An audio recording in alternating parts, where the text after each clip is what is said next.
Hi everyone, it's Laurie and Gracie again. Mm-hmm. We're back for Part 2, episode 2 of September Deck Love. September Deck Love. Hashtag Sept Deck Love by Shuffling Fate. This is part 2. If you haven't seen part 1, you might want to run over to YouTube and look at part 1 first. So we left off with day 16. Yep. Which is your most erotic or dark deck. I don't actually have any erotic decks. Neither do I. But I do have That's a very dark deck. dark deck. My Bohemian Gothic Tarot. This is probably one of the darkest cards. Ooh, I like the backs. It's the Seven of Wands. I know, they're so silvery. Aren't the backs beautiful? Pretty. So this is my darkest deck, but it's wonderful. And I've been doing readings with it since I got it about a week and a half ago, I think, maybe 2 weeks ago. Yeah. It's really good readings. Readings for everybody. It reads beautifully. So, what's your most erotic or dark deck? I will say for the majority of the rest of this, because I don't have very many decks total. You're just going to keep repeating yourself? A lot of the times I'm going to be repeating myself now. So my most erotic or dark deck is the Vampire Tarot. A lot of the Bram Stoker Dracula book is a lot. They have quite a few scenes that are about sort of women who are vampires, sort of trying to tempt the male characters because they're so beautiful and so like pale and deadly, Such and temptresses. there's so much temptation with them there. So that's why I would. Ooh, that's a creepy thing. I think that's actually from the book itself with Van Helsing. That's when he sneaks in and he has to kill Lucy in the crypt, right? Spoiler alert. Oops, sorry. That's okay. It's a very good book if you haven't read it. I listened to the audiobook version of this So good. on Audible, and it's multicast. It's not like a radio. It's not a radio show. It's the actual book. It's not. It's not dramatized. It's not dramatized. No, but The chapters are told from different narration perspectives. right. So they're read in different voices, and So Alan Cummings, who is an actor who does Masterpiece. He does Masterpiece Theater, and Tim Curry does Van Helsing. Yes. He was And so good. there were some big names in it, and they did a magnificent job of reading the book in all the different voices, so you could tell who was narrating which chapter. A fantastic audiobook, and it's a great time of year to listen to it too. And if you wanted to read it, but you think, oh, I don't know if I want to read it, get it in the audiobook, listen to it when you're driving, or if you're doing the dishes or cooking your dinner or whatever. Yeah, it's All right. Tower, the deck that always shakes you up. Oh, for me, should I go first again? Sure. Okay, for me, it's the Tarot of the She again. I think this is the only one I've duplicated. Mine. This is like the third time I think I'll have shown this deck. The deck that always shakes me up is my Wild Unknown. If you could only afford or only wanted to own or buy, say, a half a dozen or 10, let's say 10 tarot decks. I mean, I feel like this would definitely, even 5, I feel like this would be make it on the top this would be the top 5 if you could only buy 5 tarot decks. Oh, we should do that on one, because I think they've already done that. That's too much decision making. It's like, So, the Star. sorry. What deck is highest on your wish list? Ooh. Okay, so, yeah, we're back. It's a little later than it was 30 seconds ago when you were watching us because we ran out of... Phone storage. Yeah, well, I wasn't paying attention and I had some other videos on there, so we ran out of storage. But you decided to just cut us off. It did. Just said, yeah, Yeah, nope, bye. bye. Okay, so we were on the Star, Number 18. which is the deck highest on your wish list. Do you want to go first? Sure. So highest on my wish list for a while has been the Victorian Romantic Tarot by Baba Studios. I pre-ordered it, Yay. and it will be delivered to me in the spring of 2018. What's the deck highest on your wish list right Highest now? on my wish list. Because we're backing a couple. You're backing a couple. Yeah, but for you, I'm backing a couple for you. You are. Because it's fun. It's fun. So, the tarot I'm most excited for is the Bridge Witches, Bridge. Bridge, like cross a bridge? Witches, like witches. Bridge Witches Tarot, which is by Killer Pancake. It is, as it says on the website, a effort to combine a deep appreciation for the witchy path of Terra wisdom with the many and diverse communities within the city of Pittsburgh, which is where we live. So, is it? Yes. Didn't you know? That explains all of the Bridges. Pittsburgh stuff. Everywhere. And so football. Many bridges. And the football. Oh my god, the football. I don't even want to talk about it. There is the devil card. Is that? You can see the Bridge Witches on Facebook. I think they have an Instagram. They have Facebook. I think they're on Tumblr as well. Really? Are you really going in the tunnel? Are you really? Have you thought this through? What if the lights go out? Here's another really pretty card called the Lovers. Look at that. That's but like of course it's a very diverse deck as you can see. You actually, it's that looks cute. Anyway, yeah, it's cute. It's in process, so I'm backing that one for. Yeah, I think they just finished because I like to back local and diverse and all that. Yeah. The Moon card, your most unique or mysterious deck. Should I go first? Sure. This is a deck y'all have seen before. This is on my favorite deck. There's some full moons in that. Okay. So my most unique or mysterious deck is Barbara Walker. I love that. It's a super unique Barbara deck. Walker in a tin. That sounds like it should be something. I've got Barbara Walker in a tin, like I've got Prince Albert in a tin. In a can, yeah. In a can, yeah. Yeah, that's what it sounds like. Yeah, it's totally my most mysterious deck. Oh, Barbara Walker sounds a bit like a gin to me. I would like to have it bigger, but so hey ho. Hey ho, Rambo. Next deck Sun. is the deck that always makes you smile. Yeah. Animal Wisdom Tarot. That's a really cute one. This is the sweetest deck ever. I mean, it's beautiful. It's a proper book. Card is the peacock, so it's a really lovely deck, and and in spite of the fact that it's got animals on it, it isn't overly sweet or saccharine. It's just a very nice deck. So the deck that always makes me smile is the Wonderful Fountain Tarot. Anyway, this deck is just, there's something so wonderful about it. I think it's the people in the deck are really cute. It's a very nice deck. They're very relatable. There's a mass market edition coming out in October, supposedly. So I have what's actually two cards that always make me smile. The King of Cups is one of them. This is the second one. Because look, it's Jean-Luc Picard from Star Trek. He does look like. Make it so, number one. I know, I love that card. He is very much a King of Cups too character. If you've ever seen Star Trek, he very much cares for us. He cares a lot, and I really like that. He's super cute. The second, well, technically the first card for me is the Knight of Wands. I love this. It's not the Knight of Wands. I thought that was the Fool. No, Knight of Wands. Look at him. Look at just his face.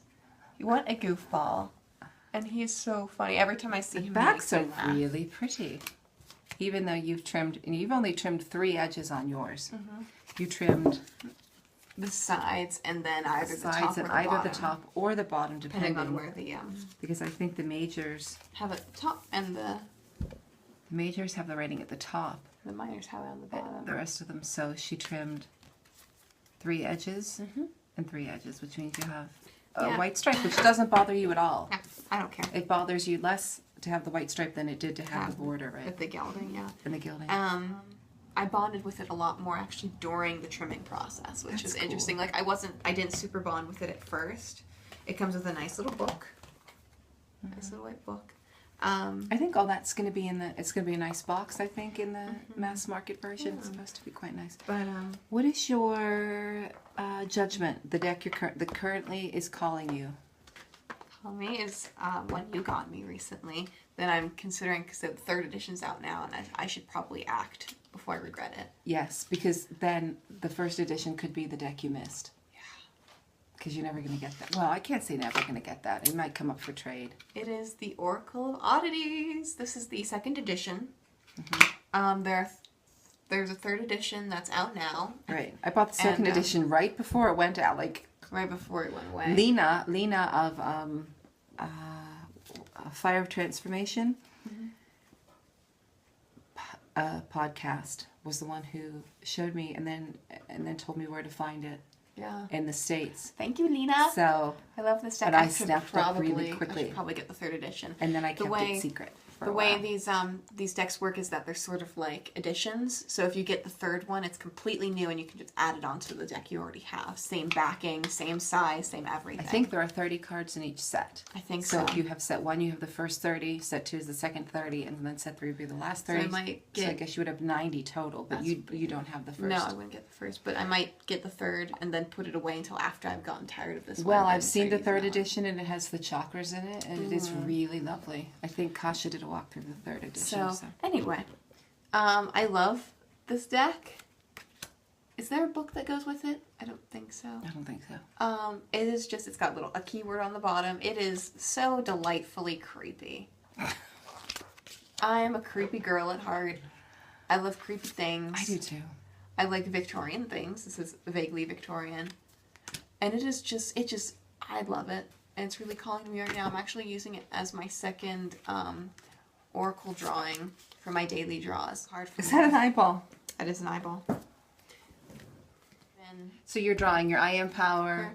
I Am Power every week or so. Then my daily draws are from the Vampire Tarot as a tarot card, and then my Naked Lady deck, and the Oracle de Femme Erotique, and then the Oracle of Oddities also. Okay, the deck currently calling me is the Stretch Tarot, the Spinster there, spinning her wheel. Spinsters were people who did the spinning wheel. Okay. Now Judgment, the World, your most diverse deck. Do you want to go for that one? I think my most diverse deck is the Medicine Woman Tarot. I only started working with this at the end of summer, and then I really haven't worked with it much since then. But I suspect it might be my most diverse deck. I'm not positive.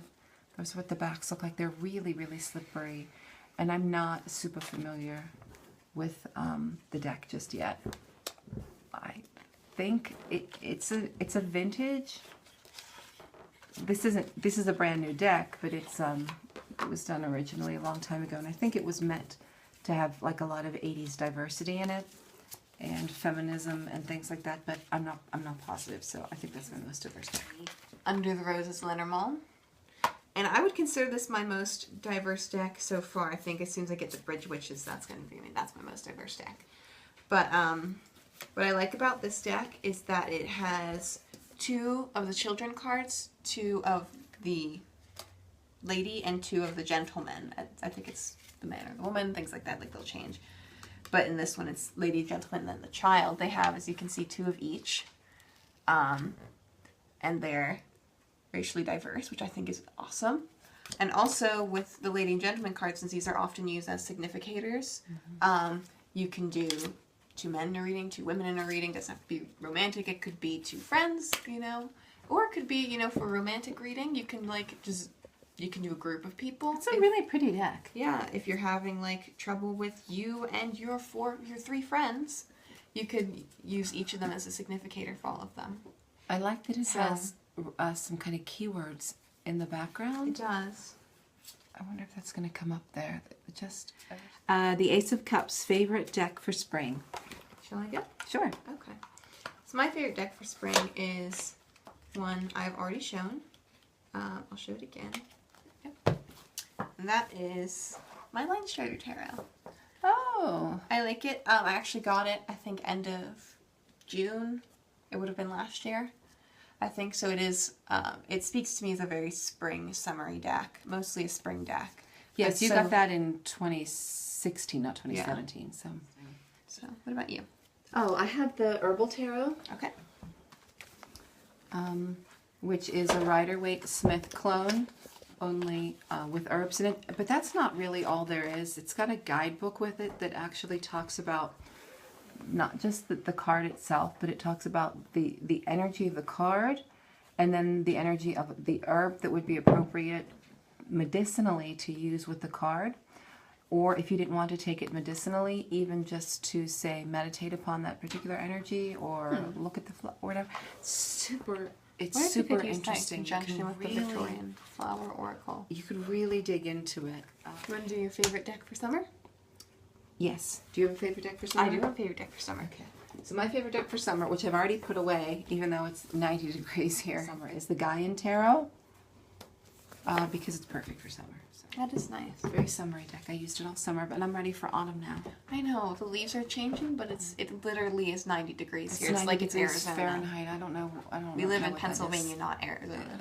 In Celsius, but it's not supposed to be this hot. It isn't. So what's your favorite summer deck? My favorite summer deck is the Bonefire Tarot. So here's the back. I like this card. As you can guess from the name Bonefire, it is a very... That's the one card that I show that is... It's fiery. It's a very fiery deck. Let's see if I kind of based on tattoo art, right? Yeah. As you can see. And the cards are huge. They are very big, but they're not too big. I don't know if I have large hands or not, but... They're like oracle card size almost. They're huge, but I would not trim these. I like the borders too much. Yeah, I blacked the edges. Beautiful. So that's my favorite deck. I actually was using this all summer. Oops. So I actually have two for autumn. Because I was still hanging on, I still kind of am a little bit, to the Raven's Prophecy Tarot. Because this tarot, to me, is a very, like, August through September deck. Even almost into Halloween. I think you could use it into there. It's a very warm deck, but I also think it could be... It makes me think of bonfires. Yeah. And it feels very Halloween. Being outdoors in the evening still with the weather and bonfires and things like that. So there's something of a late summer feel to it, but I think there's also something of an autumnal feel. And then the other deck, which I've already shown, is my Vampire Tarot. I don't need to show that. We don't need to show it again. So that's my other one. So the one I picked for a deck I've been using for autumn, I've been using this since the beginning of September, is the Druidcraft. And I snagged this deck along with the Wildwood Tarot when they were literally $7 Prime. I think one of them was $6 something and one of them was $7 something Prime on Amazon. And I just snagged them quickly because I couldn't pass up that price. And I also got one of each for my son, for your brother Andrew, because he loves druidy kind of decks and things like that. And I never saw I was never really interested. I mean, I bought it mainly actually thinking I might trade them. And then once Andrew opened his, I really liked it. And it just fits this time of year beautifully. And so I've been using it along with the Weaver's Oracle. It vibes very nicely along with the Weaver's Oracle. So I've been using this. So the one I picked for winter is the Tarot of the Cat People. It was like back in the springtime, I think, because I had read a little bit about the origin of this deck and how the author she created all of these paintings, and they're very luxurious. She did them through the 70s and 80s, and they do look very 70s and 80s. And she used to dress up, and she would go to like the Star Trek conventions and things like that. Yeah, because this is all set in outer space, in a space world. They're not cats dressed like people. They're people who worship and live alongside cats and have cat-like traits and things like that. And there's a whole world behind it. Like there's 4 different areas of land, and each one of them has its own language, and each one of the people are different. And it's such a cool story behind it. There's a book. I also got not just the little white book. There's actually a book to go with it. I bought them all used, but it's and I bought it just because it's so lush to look at, and it reminded me of. Did I already show that one? No, they look a little bit alike. It reminded me of paintings I used to see.